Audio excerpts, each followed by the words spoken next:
আজকে নিজের হাতে রান্না করলাম মুরগির মাংস। বিজনেস পেজের জন্য শ্যুট করলাম and skin care product order করলাম। তাছাড়া গাছের পরিচর্যাও করলাম। সবকিছু মিলিয়েই থাকছে আজকের এই ব্লগটা।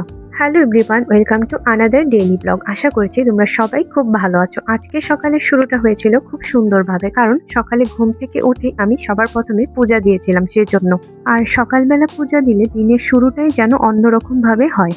তারপর লেগে পড়লাম বিজনেস পেজের জন্য শ্যুট করতে। এরই মধ্যে চলে আসলো একটা পার্সেল, আর পার্সেলে ছিল ফেস অয়েল। ফেসের জন্য কুমকুমাতি অয়েল অর্ডার করেছিলাম, সেটাই এখন আমি আনবক্সিং করছি। অনেকদিন ধরেই এই অয়েলটা কেনার ইচ্ছা ছিল, কারণ এটার রিভিউ খুব ভালো শুনেছিলাম। অবশেষে কিনেই ফেললাম। আর মজার বিষয় হচ্ছে এটা কেনার 2 দিনের মধ্যেই এটার মধ্যে যে ড্রপার ছিল সেটা আমি ভেঙে ফেলেছি। তারপর অন্য একটা বোতলে ট্রান্সফার করে কোনো রকম এটা ব্যবহার করছি।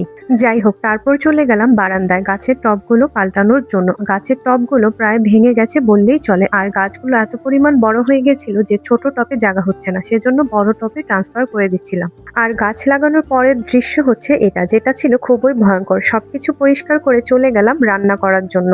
ওই দিন আমি ঠিক করেছি যে মুরগির মাংস রান্না করব, অ্যাকচুয়ালি মুরগির রোস্ট। সেজন্য সবার প্রথমে পেঁয়াজগুলো গোল্ডেন ব্রাউন করে ভেজে নিচ্ছি। তারপর এর মধ্যে দিয়ে দিয়েছিলাম ম্যারিনেট করা মাংস।